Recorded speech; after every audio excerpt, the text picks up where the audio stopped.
Good morning, Dubai. This is the Lovin Dubai show with me, Casey. And me, Masa. And we go through the trending stories that everyone across the country is talking about. Sephora, what happened? Did you get tickets? What is it if you didn't? And Dubai impounds 1,387 abandoned cars. A Dubai man sentenced to life for running a delivery-style drug network. And teachers risk losing jobs over private tutoring. Also, internet speeds are still lagging and we have people reacting to it. I don't know how they're posting the videos, but they are certainly reacting to it. And we had Mo Amir on the show. We spoke about his sold-out shows and why he prefers to perform in the Middle East. And in today's rapid weather report, it's mostly sunny with temperatures ranging from 30 to 38 degrees. Good morning to everyone. I was the first commenter on the show. No, Zemtac beat me. Oh no. I tried to go in with a first, you know. Oh no. I don't get the first. Oh God. But it does feel good to be like first, you know? Or like first comment, first person to join, first person to do anything in life. Apart from if you thought you were first in the Sephora queues yesterday and our team here, it was like Coldplay. Yeah, it was like Coldplay flashbacks, I swear. Although only about, I would say, a third of the office was intent.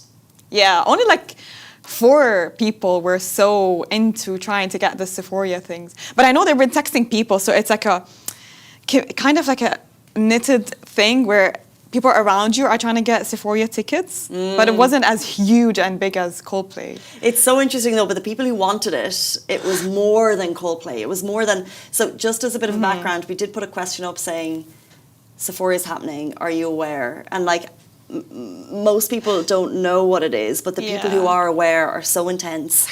Like Ward in her office said she would rather go to Sephora than the Maldives. What? Yeah, because... No, relax. Not this much vibes. No, relax. She said because we're super lucky at our office. Every now and then we'll get a press trip and we divide it. We do a raffle, and we had one for the Maldives recently. And Ward said, "I'd rather win the Sephora raffle than the Maldives raffle." Girl, no. Maldives is in a full experience. You get like luxury stays. Sephora. Have you heard what Sephora is? I know, it's fun. You get to meet like Huda Beauty or Omona Katan. You get some freebies if you pay like a certain amount. You have different stands for different makeup. Some freebies if you get a certain amount. I think we need to... Sephora dropped last year a brilliant name. It was at the Coca-Cola Arena, and I feel like it wasn't as hyped because not as many people knew about it, but it just looked like the gift bags were... Grand, yeah.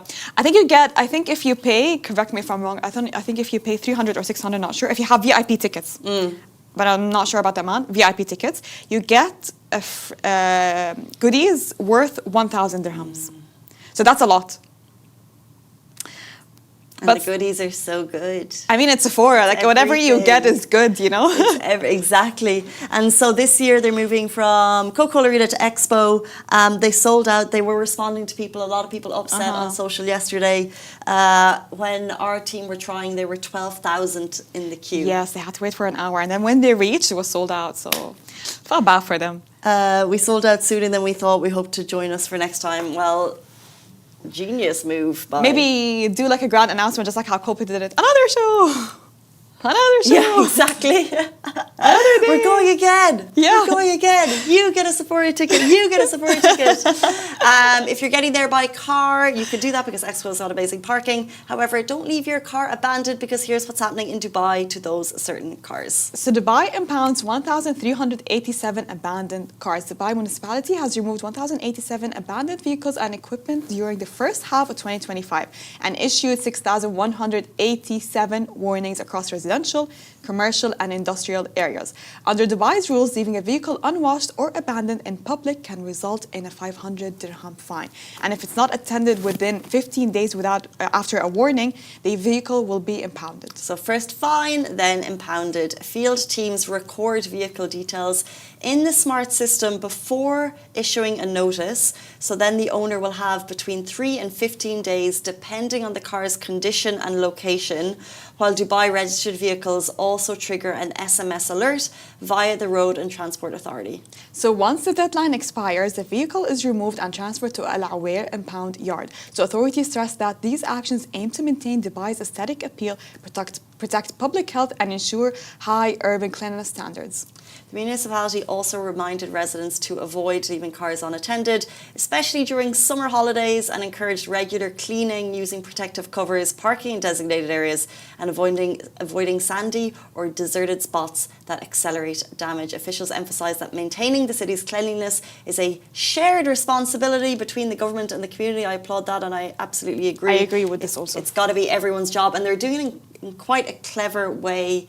If your car's sitting there, they will determine how much of a warning they're going to give you based on how dusty and how derelict it looks. And if it's looking super derelict, like it hasn't been moved in years, then they're probably just going to move it.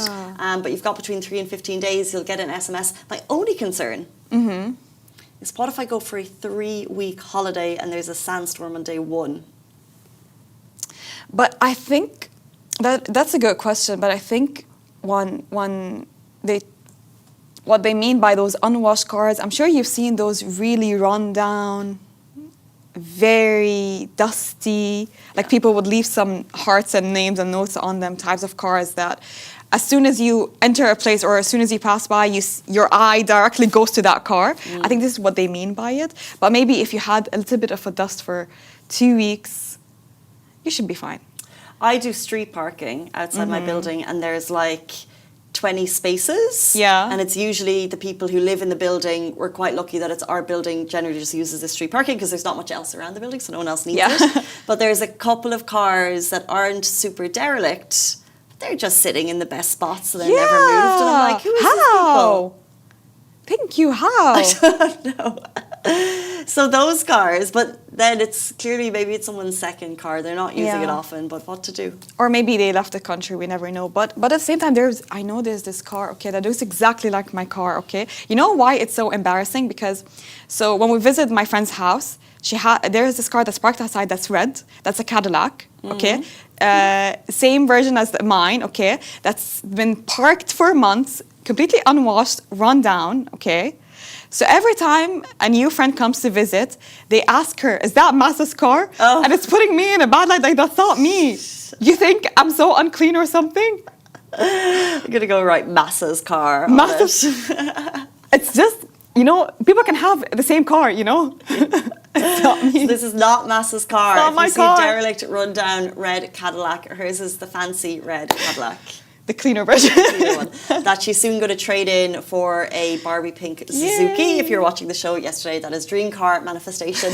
Let's jump into our next story of the day. This is for teachers, and it's a warning from MOE. You might risk losing your job over private tutoring. That's after school sessions. Maybe you're doing it in the homes of kids or something like that. The UAE Ministry of Education has just released a new guide laying out what teachers and school staff can and cannot do. And the goal is to keep schools accountable and standards high. So according to the guide, private tutoring for a teacher's own students is now considered a serious violation, and it could cost educators their jobs. So other major violations include using school resources for personal gain, sharing student data with outsiders, smoking on school premises, misconduct with students, hiding cases of student harm, leaking private information about parents, manipulating attendance or exam records, and even falsifying academic results. The ministry also flagged a list of less severe, however they are still punishable violations. Those include accepting gifts from parents or students, sleeping on duty, being late without permission, and ignoring the chain of command. So bottom line is the ministry is cracking down to make sure schools remain safe, professional and fair. We can't give gifts to teachers anymore. Or maybe like if in exchange of something, like if you give a gift and you expect something in return, like higher grades or something. So giving gifts to teachers is such a part of the culture. And this is what one of the comments said, is that it's probably for bribes, but I used to teach, I got gifts. However, they were always very small, like a candle, a box of chocolates, and it was a very nice thing to get at the end of a term. It's just a gesture of like appreciation, I thank you. But I know teachers in other schools got some pretty hefty gifts. Like what? iPads. Yeah, or maybe like during the year, like tickets and things.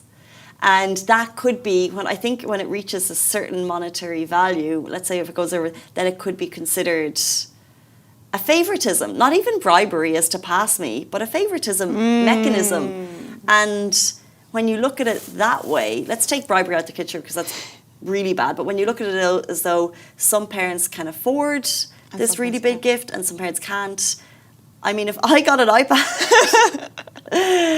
you'd be so appreciative. It is, of course, you'd be appreciative, but it is a bit unfair. Yeah, it is unfair. And I feel like you do it unconsciously, like unintentionally. Like you might give more attention to this student because they gave you this gift, not because you know what you have that bad intent. Like, oh, if you give me this gift, I will treat you better than the other students. But it's just because when you receive such a big gift, what else can you do? Like you have to show a bit of appreciation. Like you have to be a bit nicer, a tad nicer. Teachers will be watching the show, being like, shut up. Give us the gift. Because there's nothing nicer than being appreciated, because being in a classroom with 30 kids is impossible. Have you ever had a private tutor? I was a private tutor for Ah. kids in the UAE. So you would go to their houses? Yes, it's very interesting. It was a really interesting insight. And the thing is, it would be interesting because I think the not private tutoring brings up a wider conversation of, are teachers, are they fairly compensated? But the summary of going to schools, I would do like 3 to 5 days a week after school. So you finish school at 3 and then you go to a house for 2 hours with these 5-year-olds. Sometimes they need this push, you know? No, like these were young kids. Like, don't need that. keep private tutoring for teenagers. This is young kids, and there was such a pressure on them at that point to get 100 out of 100 in their weekly exam. Yes.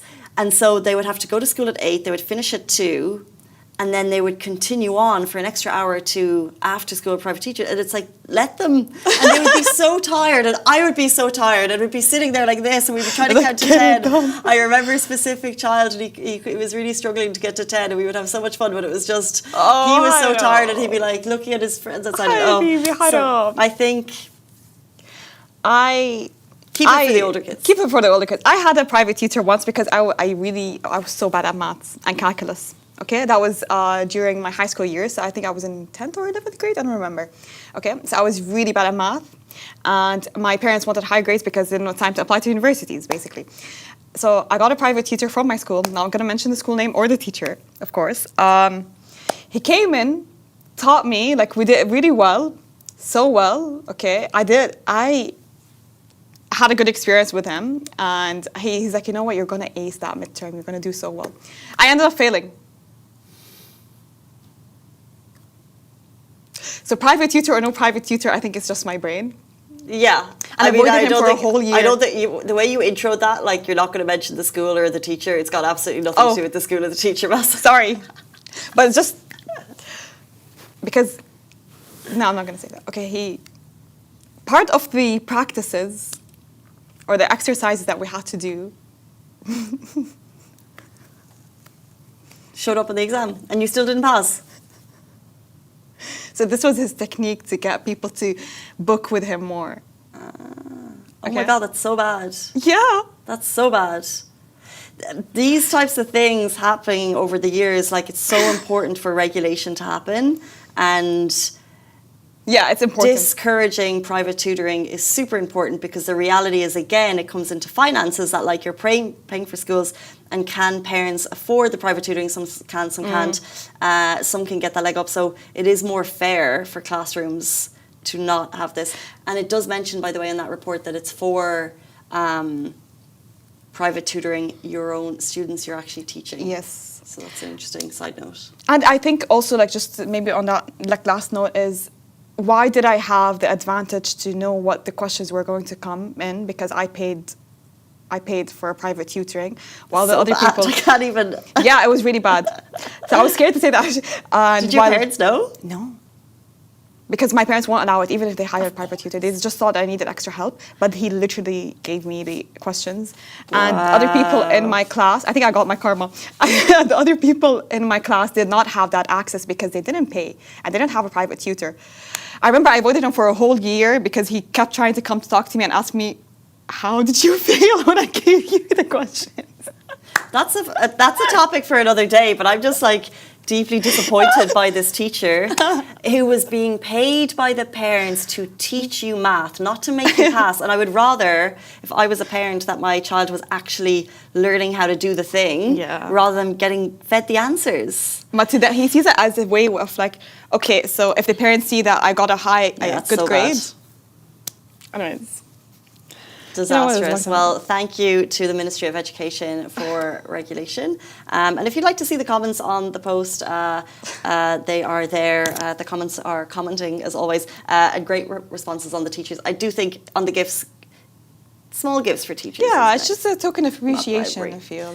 Let's jump into our next story. So Dubai man was sentenced to life for running delivery-style drug network. So Dubai courts of first instance has sentenced a 35-year-old Asian man identified as AMG to life imprisonment for running a delivery-style narcotics distribution network. The court also ordered the confiscation of all seized drugs, imposed a ban on him transferring or depositing funds without prior approval from the UAE Central Bank, in coordination with the Ministry of Interior, and it ruled that he would be deported after serving his sentence. The case began when Dubai's Police General Department of Anti-Narcotics received intelligence that AMG was selling crystal meth to drug users while also consuming narcotics. Surveillance revealed that he frequented the Abu Hail area, where police set up a sting operation and arrested him with 9 packets of the drug. A search of his home uncovered more drugs, including heroin, hashish, additional meth, and drug distribution tools, including a precision scale, and a scalpel. So during questioning, AMG confessed to distributing narcotics by placing them at drop-off points, photographing the locations, and sending the coordinates to an accomplice abroad, earning 30 dirhams per delivery. Forensic analysis confirmed the seized drugs and his own drug use. Based on this evidence, the court convicted him of drug trafficking and consumption, sentencing him to life in prison, a ruling later upheld by the Court of Appeal. Thank you to Dubai Police for keeping drugs off the streets. There is an absolutely zero tolerance law for drugs in the UAE. They're a bane on society, and we thank the wise leadership here that it's not part of society. Let's move in to our next story. People are reacting to this internet speed slowdown. Still struggling with internet? Yes. This show is happening. Yeah, but I'm struggling. For the past 2 days. My Gmail is not cooperating at all. It's not cooperating. Open. I can't click anything. It works better on my phone though, maybe because I use my own data. Yeah, weird. My phone is okay. Kirby, you're nodding. You're experiencing a lot. A lot. But the show is working. So why is the show working? It's on a different network. This is a lucky network. If you're struggling, you're not alone, because across the UAE, people are facing laggy video calls, maps that won't load, downloads that are crawling, people can't buy things. And while we know the culprit is several undersea cables cut deep in the Red Sea, which are disrupting connections between Europe, Asia and the Middle East, it doesn't make the matter any better. So local operators say rerouting traffic is causing delays, and repairs could still take weeks. So expect patchy connections and slower speeds for now. So for a country that thrives on fast, reliable internet, this disruption is being felt everywhere. So in response to this disruption, we're seeing a lot of people say maps aren't working. Yamuna posted a story about it. She said she can't get anywhere. Other people are saying they can't pay for anything. Downloading is taking years.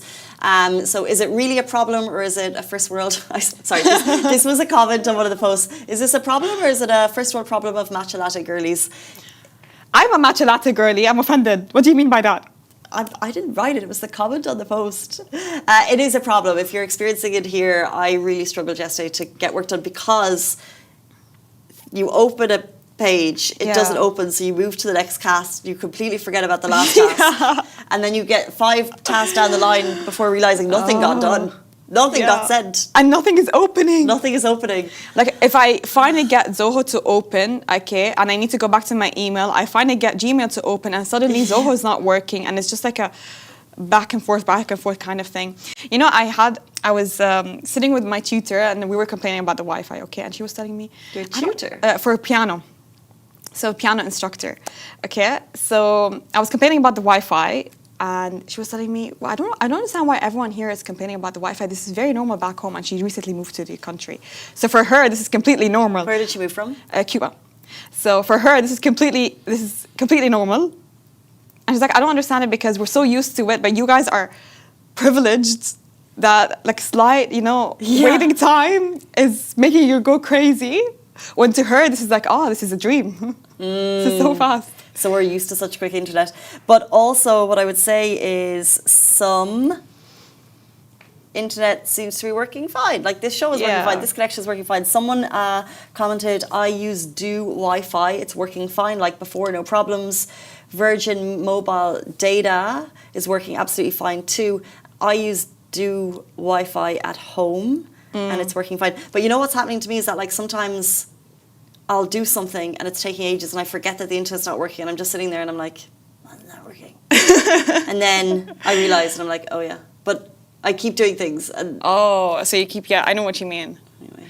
At home it's also very slow for us. Oh, my home is fine. Yeah, because we're everyone's using Wi-Fi. Like the minimum amount of people that we have at home is 4 people.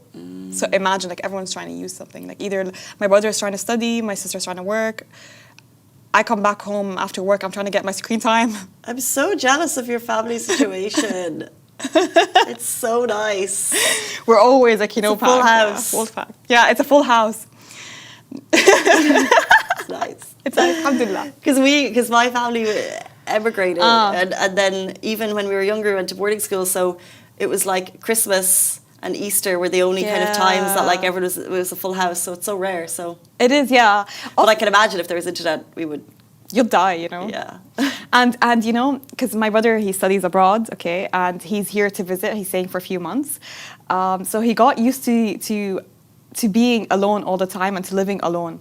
So when he first came the first few days and all 7 of us were at home, okay, and we were just talking to each other, he came to me, he's like, there's so much sensory details around me. He's like, is this normal or is it because I'm here? Like someone is cooking, someone's watching something, 2 people are talking. He's like, this is too much, I can't handle it. Oh, but full house. But full house is nice, yeah. And he's here for a few months. For a few months only, yeah. Enjoy it. That is the end of the show. Unfortunately, we don't have a solution for the internet, but do try different networks because some are working, some aren't. So I feel like some days it's working for me and other days it's not. True. It really depends on the luck.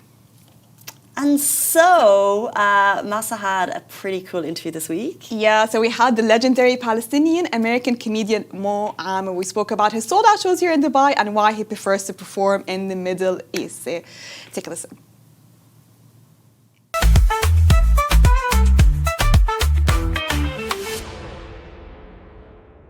Welcome back to Lovin Dubai show. Today's guest is Mo Amer, the Palestinian-American comedian and actor and the star of the Netflix hit show Mo, which scored 100% on Rotten Tomatoes. He's performing in Dubai at Dubai Comedy Festival 2025 on October 9th to 10th, and it's already selling out. He'll talk about his Dubai show, the stories behind his comedy, and how he mixes humor with real life experiences. Thank you so much for joining us, Mo Amer. Of course, my pleasure.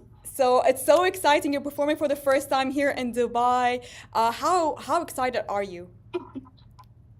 It's definitely not my first time. Just want to let you know that. I've been performing in Dubai since 2009, but this is definitely my first time since the release of season 2, for sure. Yeah, and you've performed in over 40 countries. You've had multiple comedic appeals, and it's really nice to see, as a Palestinian, it's really nice to see like a Palestinian representation on stage. Well, what makes Dubai so special for you? For me, it's like, performing all over the world is all good and just a wonderful experience, surely, to see what the audiences are like from country to country. But coming back to an Arab country, coming back to Dubai and seeing how excited people are, it's just a different level that allows me to tap into things and performatively that I don't get to do normally on the road. So it's very, very exciting to come out to the Dubai Opera House. And I wanted to do like a full stint. They were like, why don't you just do one huge show? I'm like, no, I'd rather do 4. I want to spend time here. I want to hang out, and I want to give, people the theatrical experience. I think that now, like, doing arenas is fun. Don't get me wrong. It's a very special thing. But once you have the intimacy of a theater, there's nothing like it, especially at the Dubai Opera House. So one of the time slots is actually fully sold out. How do you feel about this? Oh, it's great. The shows have been sold out all over the world, so it's very, very Yeah. thrilling. Obviously, I have high expectations of Dubai, so you can't let Europe outdo you. So you better, Yeah, I like make sure that. that the work go on before I get there. It'd be very embarrassing for us, to be honest with you. You're so All the right. countries around the world, all the European countries around the world are sold out, and Dubai is not. والله يعني عيب علينا. عيب عيب. No, we will set it out. I'm sure everyone is really excited. But we have to talk about your comedy skits a bit. Do you usually tailor your comedy based on the country you're at, or do you just usually go with your usual style? Yeah, I usually speak a different language in every country. I'm a genius. So I'm able, no, I'm just joking. No, I'm just so brilliant. I could just switch up Yeah, languages. look I've at done you. Sold out 7 shows shows in 7 everywhere. different languages. So good. So good. No, it's not. What's so beautiful about my upbringing in comedy is that I was always taught very early on how to be universal, writing universally, while also being thought provoking and trying to write in a way where you're pushing the boundaries. So it's very, very like it's very much the same pretty much from country to country. I don't have to change it when I go into a different country versus the other. Yeah. The only difference is, like I was saying, when I go into an Arab country, it feels great because I get to talk about things that other people won't get. Yeah, that's So so it's true. very exciting it's so exciting to I have a very elaborate toolbox, and some of those tools I don't get to use when I'm touring in like Europe, for instance. So it feels good to come there and use the tools that I don't normally get to use often. You have that sense of relatability, basically. So for people that are listening and are coming to your show, can you give them a little bit of a teaser? What can they expect? New skits, new surprises, new topics? Well, first of all, you can't call them skits, okay? Call them bits. So, skits make you feel like what your son's gonna do for you. We're gonna do a little skit. So the comedy routine. I mean, it's all brand new. Everything is brand new. You've never seen any of this material. I'm definitely pushing buttons, and I'm definitely still doing very similar stuff that I've done before, but more sophisticated, elevated.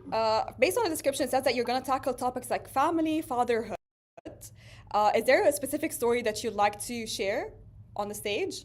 Are we keeping it private? Like a little bit of a teaser, maybe? No, I know you don't. Yeah, this is a huge rule breaker. No comedian will ever do their bits on. But they should be excited, no. basically. So you usually try to mix serious topics with your humor and your comedy. So how do you maintain that balance, keeping it real and honest, but still making people laugh?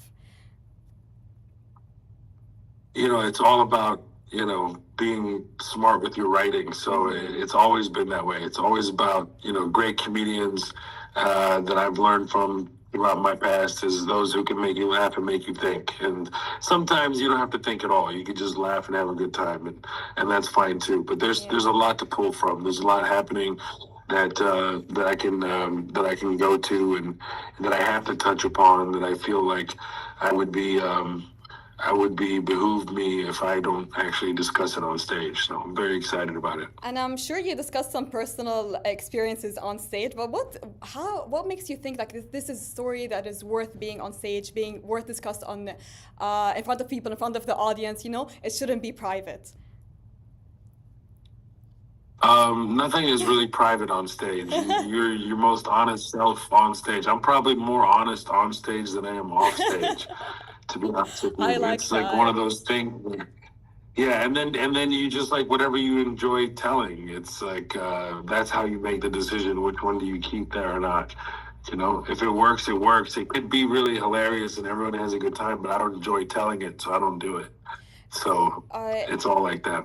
This is kind of a personal question to you, but do you really feel like comedy can help shed light on really serious topics and maybe bring more awareness, especially with the genocide in Gaza, without losing the sense of severity of the situation? Can comedy really help? Yeah, of course. Yeah, and do you have examples of it helping? Yeah. I wouldn't say it helps as like maybe bringing awareness. I would say this. Yeah, awareness also feels like a disease, like AIDS Awareness Week. I don't even like that word, but what it will do is that stand-up comedy traditionally has been an art form that makes you think, laugh and think. That's the history of it, and it's having the ability to speak truth to power. This is the one of the oldest professions, really. I mean, kings had court jesters, and they were paid to make fun of the king to a certain degree. They were the only ones that really could.